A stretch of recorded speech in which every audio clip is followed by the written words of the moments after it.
నమస్కారం.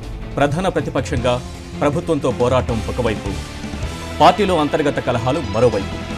ఒకప్పుడు విమానాలు నడిపి ప్రస్తుతం తెలంగాణలో కాంగ్రెస్ పార్టీని అధికారం వైపు నడిపించే ప్రయత్నం చేస్తున్న టీపీసీసీ చీఫ్ ఉత్తమ్ కుమార్ రెడ్డి గారు మనతో ఉన్నారు. నమస్కారం సార్. కొత్త రాష్ట్రం, కొత్త ప్రభుత్వం, ప్రతిపక్ష హోదాలో మీరు చేస్తున్నటువంటి పోరాటం, ఈ దశలో రాహుల్ గాంధీ పర్యటన ఎలా అనిపించింది? ఏ మేరకు కాంగ్రెస్ పార్టీకి ఉపయోగపడింది తెలంగాణ? 3 ఏళ్ల టీఆర్ఎస్ పరిపాలన పూర్తయిన తర్వాత ఇక్కడ తెలంగాణలో, అదేవిధంగా భారతదేశంలో మోదీ గారిది 3 ఏళ్ల పరిపాలన పూర్తయిన తర్వాత వీరు పూర్తిగా వైఫల్యం చెందారు. చెప్పిన మాట నిలబెట్టుకోలేదు.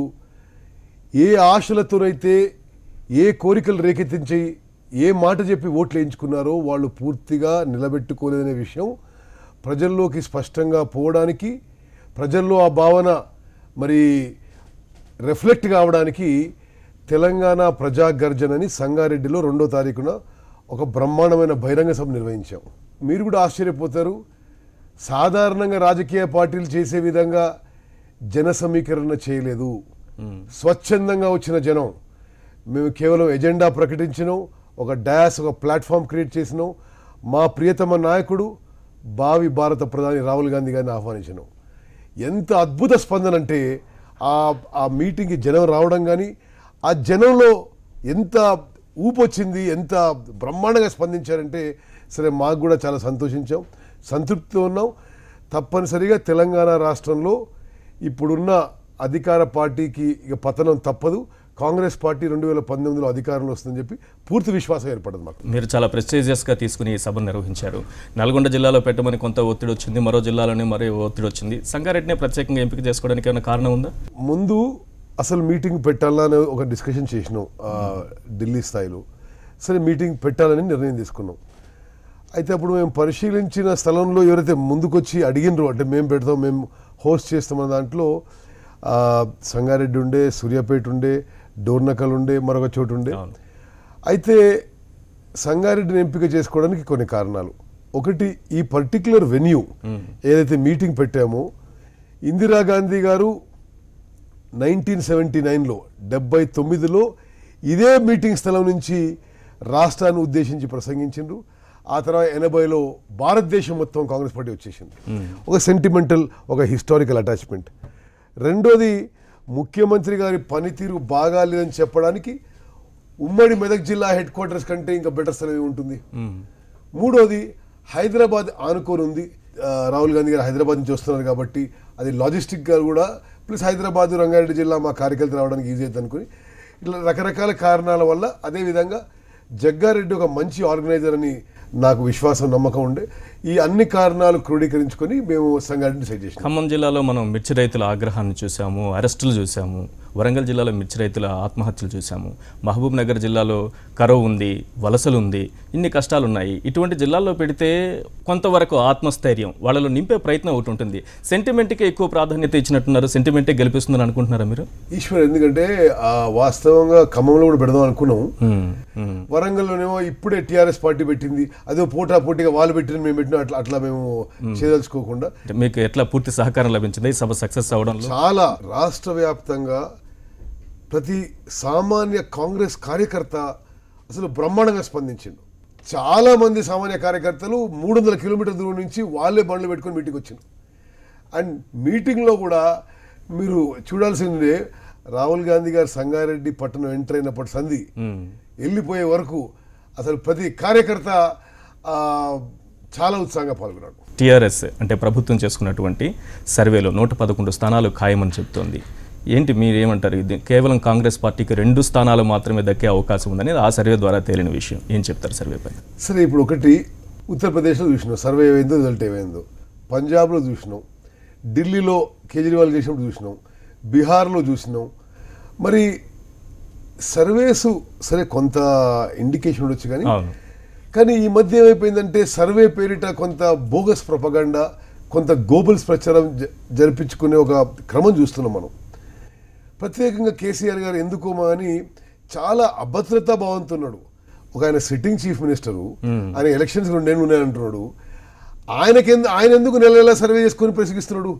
ఆయన ఎందుకు ఇవ్వాలి?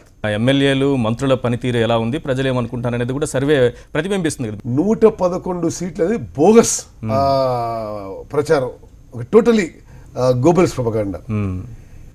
అది మరి ఆయన ఎందుకింత నెలకోసారి చేస్తున్నాడు? ఎందుకింత అభద్రత? నీ పరిపాలన బ్రహ్మాండంగా ఉంటే you don't have to bother. రాజ్యాంగం ప్రకారం ఒక పార్టీలో గెలిచి ఇంకో పార్టీకి పోతే అది డిస్క్వాలిఫై ఆటోమేటిక్. అతను రిజైన్ చేయాలి, స్పీకర్ డిస్క్వాలిఫై చేయాలి. ఇది భారత రాజ్యాంగం ప్రకారం మళ్ళీ ఎన్నికలు నిర్వహించాలి. మేమంటున్నావు, నువ్వు అవినీతి సొమ్ముతో ఎంపీలను, ఎమ్మెల్సీలను, ఎమ్మెల్యేలను కింది స్థాయి కొనుక్కుంటున్నావు. ఇది అందరికి రాష్ట్రం తెలిసిన విషయమే. నువ్వు నిజంగా బ్రహ్మాండ పరిపాలన చేస్తున్నావు కదా, 111 సీట్లు అంటున్నావు కదా, రైట్. డిఫెక్షన్స్లో those who are applicable anti defection లాకి వైలేట్ చేశారు, వాళ్ళని రిజైన్ చేసి ఎప్పుడు చేయమని చెప్పండి. వాళ్ళు గెలిస్తే will accept any result. Right. Survey విషయం బేస్ చేసుకుని మీరు ఆ మాట మాట్లాడుతున్నారు, కానీ పార్టీలోకి వలసలు, పార్టీలు మారడం అనేది ఈ రోజుది కాదు కదా. అంటే దీన్ని సమర్థించే ఉద్దేశం కాదు, కానీ అంతకుముందు కాంగ్రెస్ పార్టీ కూడా ఇదే పని చేసింది కదా. ఈశ్వర్ ఒకటి నువ్వు గుర్తుపెట్టుకోవాలి, కొంత పాత రికార్డ్స్ కూడా చూడాలి. సరే, కొంత ఇండైరెక్ట్గా జరిగి ఉండొచ్చు. అయితే ఎలక్ట్ అయిన ఎమ్మెల్యేలకి ముఖ్యమంత్రి స్వయాన కండువ కప్పి ఆన్ లైవ్ ఆయన నేను పార్టీ మారుతున్నా అని, వీరేమో నేను పార్టీ మార్పిస్తున్నా అని చెప్పి గతంలో ఏమీ జరగలేదు. అంటే ఇది మరీ చెప్పకుండా చేసిన పార్టీలు మారడం అనేది అది నైతికంగా ఏ రకంగా చూడాలి దాన్ని? అది ఏ పార్టీ నుంచి ఏ పార్టీకైనా కావచ్చు. గతంలో అటువంటి వాళ్ళని అసోసియేట్ ఎమ్మెల్యేస్ గానో లేకపోతే ఇండిపెండెంట్గా ఉండేవాళ్ళు. నేరుగా ఆ కండువ నుంచి ఈ కండువ కప్పుకొని ముఖ్యమంత్రి గారు రాజ్యాంగం రక్షిస్తా అని ప్రమాణం చేసిన ఆయన్నే ఇది చేస్తుంటే అంటే బరి తెగించారు. ఎట్లయినా అధికారం కావాలి, ఎట్లయినా ఇదేదో మేము తెలంగాణ మా జాగీర్ అనే అభిప్రాయంతో ముందుకు పోతున్న వాళ్ళు. ఇది తెలంగాణ ప్రజలు గమనిస్తున్నారు. తప్పనిసరిగా బుద్ధి చెప్పే సమయం సీరియస్గా చేస్తారు. 6 నెలల క్రితం మీరు కూడా ఒక సర్వే చేశారు. 55 స్థానాల్లో కాంగ్రెస్ పార్టీ గెలవబోతోంది, 25 స్థానాల్లో గట్టి పోటీ ఉంటుందని కూడా మీరే చెప్పారు మీ సర్వే ద్వారా. మరి ఆ సర్వేని ఏ రకంగా చూడాల్సి వస్తుంది? ఈ రోజు ఈ సర్వేని బోగస్ అని చూస్తే మనం ఆ సర్వేని ఎట్లా చూడాల్సి వస్తుంది? చూడండి, మేము చేసిన సర్వే ఏంటంటే మూడ్ ఆఫ్ ద పీపుల్. ఇది ఒక సైంటిఫిక్ స్టడీ, ఒక సెఫాలజీ ప్రకారం చేయించాము. అంటే గతంలో 2014 ఎన్నికల్లో 18 నుంచి 30 ఏళ్ల వయసులో ఉన్న వాళ్ళు ఏ విధంగా ఓటేశారు, సమాజంలో వివిధ వర్గాలది ఒక మూడోనేషన్ చేసి అది ఎక్స్ట్రాపులేట్ చేసాం రిజల్ట్స్కి. మేము వాస్తవంగా ముందు బహిరంగ పెట్టదలుచుకోలేదు. ఇది మా ఇంటర్నల్ స్టడీ, మా స్ట్రాటజీ, మా వ్యూహం ఫైనలైజ్ చేసుకోవడానికి. పదే వాళ్ళు అబద్ధాలు చెప్తుంటే కనీసం నిజం చెప్పాలని చెప్పి బయటకు వచ్చాం. అలాగే రైతులకు సంబంధించి వాళ్ళకి చేసినటువంటి రుణమాఫీ అంశాన్ని కానీ, భవిష్యత్తులో ఇవ్వబోయేటటువంటి ఎరువులు, ఉచిత ఎరువులకు సంబంధించి రైతు సంక్షేమం ఏ రకంగా కల్పిస్తుంది, ప్రజా సంక్షేమం ఏ రకంగా కల్పిస్తుంది? నిజంగా ఈరోజు తెలంగాణ రాష్ట్రంలో తీవ్రంగా ఇబ్బంది పడుతుంది కేసీఆర్ పరిపాలనలో రైతులు. మీరు రైతు రుణమాఫీ అంటున్నారు. రైతు రుణమాఫీ గతంలో కాంగ్రెస్ చేసినట్టుగానే ఏకకాలంలో రుణమాఫీ చేస్తుంటే రైతులకి లాభం జరిగేది. స్వయాన ముఖ్యమంత్రి గారి శాసనసభలో ఆ ఇంట్రెస్ట్ అమౌంట్ ప్రభుత్వం భరిస్తుంది ఆ వడ్డీ భారం చెప్పి కూడా మాట తప్పిండు. మేము చాలాసార్లు చెప్పాము, మీరు తతిమ కార్యక్రమాలు, మీకు వాటర్ గ్రిడ్డో లేకపోతే ఇరిగేషనో కొంత మీరు ఒక సంవత్సరం వెనక్కి పంపినా ఇది చేసుకోండి అని. మరి వాళ్ళకి అక్కడేమో కొంత లాభం వస్తున్నట్టున్నది ఈ కాంట్రాక్టర్ల ద్వారా, ఇక్కడేమో రైతులకు ఇస్తే లాభం రాదు కాబట్టి అది 4 ఇన్స్టాల్మెంట్స్ చేసేసి దాన్ని నీరుగార్చారు. రైతులకు ప్రయోజనం జరగలేదు. రెండో విషయం, ఈ 4,000 రూపాయలు పర్ ఎకరం వచ్చే ఖరీఫ్కి రబీకి ఇస్తామంటుండు. అంటే ఇది ఎవరిని మోసం చేయడానికండి? అంటే నిజంగానే రైతులకి నీ ఇబ్బందులు తీర్చదలుచుకుంటే మొదటి సంవత్సరం ఎందుకు చేయలేదు, రెండో సంవత్సరం ఎందుకు చేయలేదు, మూడో సంవత్సరం ఎందుకు చేయలేదు, 4వ సంవత్సరం ఎందుకు చేయలేదు? ఎన్నికలకు పోవాల్సిన సమయంలోనే మీకు రైతులు గుర్తుకొస్తారు, 4,000 రూపాయలు పర్ ఎకరం గుర్తుకొస్తుంది. ఈ 4 ఎందుకు చేయలేదు? ఇది పూర్తిగా ఎలక్షన్ స్టంట్. ఎలక్షన్ ఈ 3 ఏళ్లలో రుణమాఫీ చేశాము, రాబోయే సంవత్సరంలో అయితే ఈ ఖరీఫ్లో ఇప్పుడు మీరు 1,49,000 కోట్ల బడ్జెట్ ప్రవేశపెట్టిండ్రు శాసనసభలో. ఇప్పుడు ఈ ఖరీఫ్ నుంచి 4,000 రూపాయలు పర్ ఎకరం ఇచ్చి మీ చిత్తశుద్ధి చాటుకోండి. మీకు నిజంగా ఇంట్రెస్ట్ ఉంటే ఫార్మర్స్ మీద లేదండి వీళ్ళకి అంతా ఒక టైప్ ఆఫ్ ఒక మాయలో వాళ్ళు పథకం అయితే మంచిది కానీ అమలు చేసే చిత్తశుద్ధి లేదంటారు. లేదు. ఈ నెక్స్ట్ ఇయర్ది కేవలం ఎలక్షన్ స్టంట్, ఎలక్షన్ గిమిక్. వాళ్ళు అనౌన్స్ చేసింది మాత్రం ఓన్లీ ఎలక్షన్ స్టంట్. ఇంకో 2-3 విషయాలు ఆలోచన చేయాలి మనం. నువ్వు నిజంగానే నెక్స్ట్ ఇయర్ అన్ని వేల కోట్లు పెడతా అంటున్నావు, మరి ఇప్పుడు మిర్చి రైతు ఆత్మహత్య చేసుకుంటే నీకు అసలు వాళ్ళకి మద్దతు ధర ఎందుకు ఇస్తలేవు? నువ్వు కందులు కొనడానికి స్టేట్ గవర్నమెంట్ నుంచి బోనస్ ఎందుకు ఇస్తలేవు? నువ్వు వరికి పక్క రాష్ట్రం కర్ణాటక ఇచ్చినట్టుగా 200 రూపాయలు per క్వింటాల్ ఎందుకు ఇస్తలేవు? పసుపు ధర ఎందుకు ఇంత పడిపోతున్నది? మామిడి ధర ఎందుకు ఇంత పడిపోతుంది? ఈరోజు తెలంగాణలో అతిపెద్ద సంక్షోభం. వ్యవసాయ ఉత్పత్తులను ప్రభుత్వం కొనుగోలు చేయడంలో ప్రమేయం ఇంటర్వెన్షన్ చేయడం లేదు, బోనస్ క్రియేట్ చేయడం లేదు. ఒక్క రూపాయి కూడా ఈ సంవత్సరం మరి ఈ వ్యవసాయ ఉత్పత్తుల కొనుగోలు చేయడానికి కేటాయించలేదు. మరి ఖమ్మంలో ఏ విధంగా బిహేవ్ చేసినండి? అంటే ఇది తెలంగాణ ఇవ్వడం జాగీరండి. ఎవరో రైతు వచ్చి నేను కష్టపడి పండించిన పంటకి నేను వడ్డీ వ్యాపారాల దగ్గర తీసుకున్న అప్పుతో నేను పండిస్తే నాకు సరైన ధర కల్పించాల్సిన బాధ్యత ముఖ్యమంత్రి గారికి లేదండి. వాళ్ళు ఆందోళన చేశారు, ప్రొటెస్ట్ చేశారు. జెన్యూన్ ఫార్మర్స్, ట్రైబల్స్, గిరిజనులు వాళ్ళు తీసుకుపోయి నువ్వు దేశద్రోహ కేసులు పెట్టి లోపల నూకేసి ఆ తర్వాత వాళ్ళని కోర్టుకు తీసుకొస్తే బేడీలో తీసుకొస్తారండి. ఇది సిగ్గుచేటు. ఇది మొత్తం తెలంగాణ గమనిస్తుంది. వీళ్ళకి తీవ్రంగా రియాక్షన్ వస్తుందని చెప్పి వీళ్ళకి మేము కూడా హెచ్చరిస్తున్నాం. నిరంతర విద్యుత్ రైతులకు అందించే విషయం కానీ, ఇప్పుడు కొత్తగా పెట్టుబడికి ఇస్తున్నటువంటి అమౌంట్ కానీ రైతుల్ని అంటే వాళ్ళ ఆదాయం రెట్టింపు చేసే విధంగా ఉండబోతుంది రైతు సంక్షేమ ప్రభుత్వం అని చెప్పుకుంటోంది. తెలంగాణ వచ్చిన తర్వాత రైతుల ఆదాయం సగానికంటే ఎక్కువ పడిపోయింది. వాళ్ళు ఇచ్చిన బడ్జెట్ బుక్స్లోనే ఉన్నాయి, సోషియో ఎకనామిక్ సర్వే బుక్లో. ఫస్ట్ ఇయర్ మొత్తం తెలంగాణలో ఆహార ధాన్యాల ఉత్పత్తి 107 లక్షల టన్నులు. రెండో ఏడు అది 75 లక్షల టన్నులకు పడిపోయింది, 25% పడిపోయింది రైతుల ఆదాయం. మూడో ఏడు 50 లక్షల టన్నులకు పడిపోయింది. ఇప్పుడు ఈసారి ఈ పంట సరిగ్గా మంచిగా వచ్చింది అనుకుంటే ధర లేదు. నేషనల్ క్రైమ్ రికార్డ్స్ బ్యూరో అదొక కేంద్ర ప్రభుత్వ సంస్థ. వాళ్ళు చెప్పిన లెక్కల ప్రకారం తెలంగాణలో 3,000 మంది రైతులు ఆత్మహత్య చేసుకున్నారు. ముఖ్యమంత్రి గారు ఒక్క రైతు కుటుంబాన్ని పరామర్శించండి, ఒక్కసారి ఒక్క రైతునన్న వాళ్ళ కుటుంబాన్ని పరామర్శించి ఎందుకు జరిగింది, ఇది ఎట్లా ఆపాలని లేదండి. సిన్సియారిటీ లేదు. అంటే రైతు ఆత్మహత్యను ఆపాల్సిన బాధ్యత ప్రభుత్వానికి ఉంటుంది. ఏం జరిగింది ఇన్నేళ్ల కాలంలో? ఏం చేశాయి అన్ని ప్రభుత్వాలు వరుసగా? ఎందుకు ఇప్పటికీ అప్పటి నుంచి ఇప్పటి వరకు కొనసాగుతూనే ఉన్నాయి? ఉదాహరణకి ఖమ్మంలో మిర్చి రైతు నాకు ధర రావడం లేదు, అప్పులో నా ఇంటి మీద పడుతున్నారు, నేను ఏం చేయాలో దిక్కుతోచిన పరిస్థితుల్లో ఆత్మహత్య చేసుకుంటే ఎవరు బాధ్యత? కేసీఆర్ది కాదా అని అడుగుతున్నాం. పసుపు రైతు ఇది నాకు పసుపుకు ధర రావడం లేదు వల్లనే ఆత్మహత్య చేసుకుంటున్నా అని నోటు పెట్టిపోయిండు. ఒక వరి ఎక్కడో నేను చూసిన వరి రైతు ఆ కుప్ప మీదనే ఆత్మహత్య చేసుకున్నాడు. ఇది ఇప్పుడు ప్రభుత్వం బాధ్యత కాదండి? ప్రభుత్వాలకి రైతులని ఆదుకోవడం కంటే ఇంకేమన్నా ఇంకా బాధ్యత ఉంటుందా? రెండో విషయం, మీరు విద్యుత్ విషయం అన్నారు. ఈ ప్రభుత్వము విద్యుత్ విషయంలో, కరెంటు సప్లై విషయంలో పదే అబద్ధాలు చెప్పి అదే ఒక ప్రచార అస్త్రంగా ముందుకు పోతారు. మీ ఛానల్ ద్వారా నేను ముఖ్యమంత్రి అడదలుచుకున్నా, ఈ ఫాల్స్ ప్రొపగండా ఆపేయండి. మీరు మొదలుపెట్టిన విద్యుత్ ప్రాజెక్టుల ద్వారా, కేసీఆర్ గారు మీరు మొదలుపెట్టిన విద్యుత్ ప్రాజెక్టుల ద్వారా ఒక్క యూనిట్ విద్యుత్ అయినా ఎక్కడన్నా ఉత్పాదన చేశారా?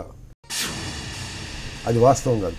ఇక్కడ తెలంగాణలో కొత్త వచ్చిన ప్రొడక్షను భూపాల్పల్లిలో 600 మెగావాట్ల power plant additional capacity Congress ప్రభుత్వంలో మొదలుపెట్టి వీరు ముఖ్యమంత్రి అయిన తర్వాత స్విచ్ ఆన్ చేసిండు.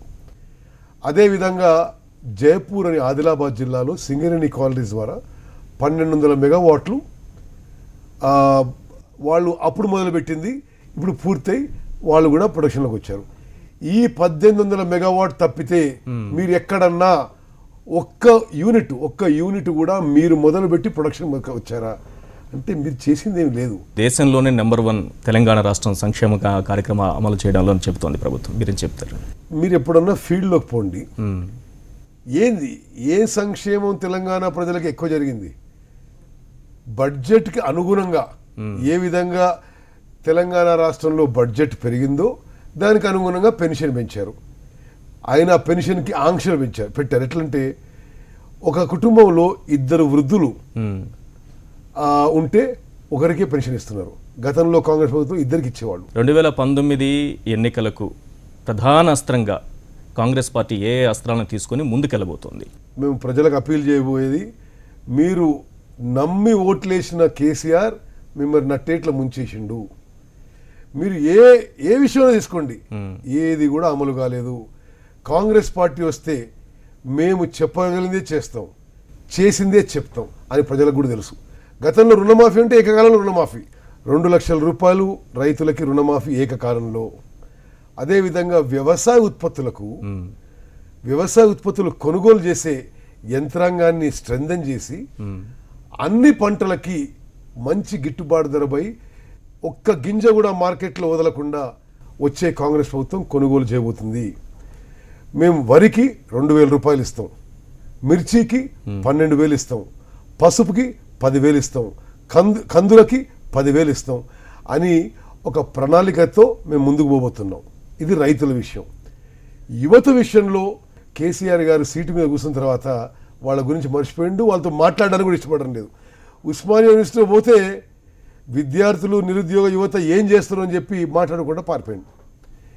మేము ఈరోజు ప్రకటిస్తున్నాం, వచ్చే కాంగ్రెస్ ప్రభుత్వం తెలంగాణ రాష్ట్రంలో మరి ఉద్యోగస్తుల విషయంలో మ్యాక్సిమం ఉద్యోగాలు కల్పన చేసి ఎవరికైతే ఉద్యోగం కల్పించలేకపోతామో ప్రతి నిరుద్యోగ యువతకి 3,000 రూపాయలు మంత్లీ అన్ఎంప్లాయ్మెంట్ అలవెన్స్ ఇస్తాం. అదేవిధంగా గత కాంగ్రెస్ ప్రభుత్వం సంవత్సరానికి 3-4 లక్షలు ఇల్లు కడుతుంటే వీళ్ళు 3 ఏళ్ళు అయిపోయిన తర్వాత కూడా మరి 3,000 ఇల్లు కూడా కట్టలేదు. 2016 ఏప్రిల్లో ఈ ప్రభుత్వం శాసనసభలో ఈ హౌసింగ్ మినిస్టర్ గారు మేము 2,60,000 ఇళ్ళు మంజూరు చేశాము, దానికి 17,000 కోట్ల రుణం తీసుకున్నాము, ఈ సంవత్సరం కట్టేస్తామని 2016 ఏప్రిల్లో చెప్పిండు. 2016 ఏప్రిల్ అయిపోయింది, 2017 ఏప్రిల్ అయిపోయింది, ఒక్క ఇల్లు కూడా కట్టలేదు. ఇప్పుడు మనం ఏమంటారు, ఇప్పుడు కడతామంటారు. అది కూడా కంప్లీట్లీ అవుతుందా నమ్మకం లేదు ఈ 2 yearsలో. లేదంటే వాళ్ళకి సిన్సియరిటీ లేదు. అంటే 2019 ఎన్నికలకు ఇంకా 2 ఏళ్ల సమయం ఉండగానే అటు ప్రభుత్వం వైపు నుంచి కానీ ఇటు కాంగ్రెస్ వైపు నుంచి కానీ రకరకాల పథకాలు అప్పుడే వచ్చేస్తున్నాయి, ఎలక్షన్లు కూడా ముందుగానే రాబోతున్నాయి. ఏంటి ఇన్ని పథకాలు, ప్రజలు కూడా ముందే అసలు ఎట్లా దాన్ని అర్థం చేసుకోవాలో తెలియని పరిస్థితి ఏర్పడుతోంది. మా అంచనాలు, మా రాజకీయ విశ్లేషణ ప్రకారం తెలంగాణలో ఎన్నికలు 2018 చివరిలో వచ్చేస్తాయి. సరే, మాకున్న అనాలిసిస్ ఓకే. మేము పోయినసారి కొన్ని పొరపాట్లు జరిగినాయి, ఆ పొరపాట్లు మళ్ళీ జరగొద్దనే ఉద్దేశంతో ఉదాహరణకి మేము ఎన్నికల మేనిఫెస్టో కానీ ఎన్నికల్లో ఏం చెప్పదలుచుకున్నామో అది ప్రజల్లోకి పోలేదు. ఎన్నికలు ప్రచారం మొదలైనాక రిలీజ్ అయింది. సరే, ఎవరు క్యాంపెయిన్లో వారు ఉన్నారు, అది సరిగ్గా క్యాంపెయిన్ కాలేదు. అది విషయం అట్లా ఆ పొరపాటు కాకుండా మనం చాలా ముందుగానే మనం గవర్నమెంట్ ఫామ్ చేస్తే ఇది చేస్తాం చెప్పాలని మేము డిసైడ్ చేసుకున్నాం. అది ఆ విధంగానే ముందుకు పోతున్నాం. రాహుల్ గాంధీ పర్యటనకు ముందు అమిత్ షా పర్యటన జరిగింది. బీజేపీ ఏ రకంగా ఉందనుకుంటున్నారు, ఎటువంటి పోటీ ఇస్తుంది అనుకుంటున్నారు? మీరే కూడా ఒక సందర్భంలో చిట్ చాట్లో అన్నారు, కొంత ఆపరేషన్ ఆకర్షణ ప్రారంభించింది, మా పార్టీ నుంచి కూడా ప్రయత్నాలు ఏదో చేస్తుంది అని అంటగా. ఏం జరగబోతున్నారు? ఆపరేషన్ ఆకర్ష్ ప్రయత్నం చేసినా తుస్సుమన్నారు. అసలు చాలా అంటే ఆ క్షణానికి తుస్సుమని ఉండొచ్చేమో, భవిష్యత్తులో ఏమైనా పేలేటటువంటి అవకాశం ఉంటుందా? వాళ్ళు చాలా, అంటే నేను చెప్పేది అందరికీ తెలుసు. ఓకే, చాలా నిస్సిగ్గుగా, నిర్లజ్జగా బీజేపీ వాళ్ళు కాంగ్రెస్ లీడర్లకి ఇండ్లకు పోయి కాలు పట్టుకోవడం మొదలుపెట్టిండ్రు. ఎట్లా చేయండి అని. ఎవరు చేయండా? అదేవిధంగా అమిత్ షా వస్తే ఏమైతే ఒక టైప్ ఆఫ్ ప్రచారం జరిగింది. ఏం జరిగిందండి? అమిత్ షా చరిత్ర తెలంగాణ ప్రజలకు తెలియదా? అతని సారథ్యంలోనే పంజాబ్లో ఏమైంది, గోవాలో ఏమైంది, ఢిల్లీలో ఏమైంది, బీహార్లో ఏమైంది, అవన్నీ తెలుసు. వాళ్ళు హైప్ క్రియేట్ చేసే ప్రయత్నం చేశారు. అమిత్ షా పర్యటన పూర్తిగా ఫ్లాప్ అయిపోయింది, అటర్ ఫ్లాప్.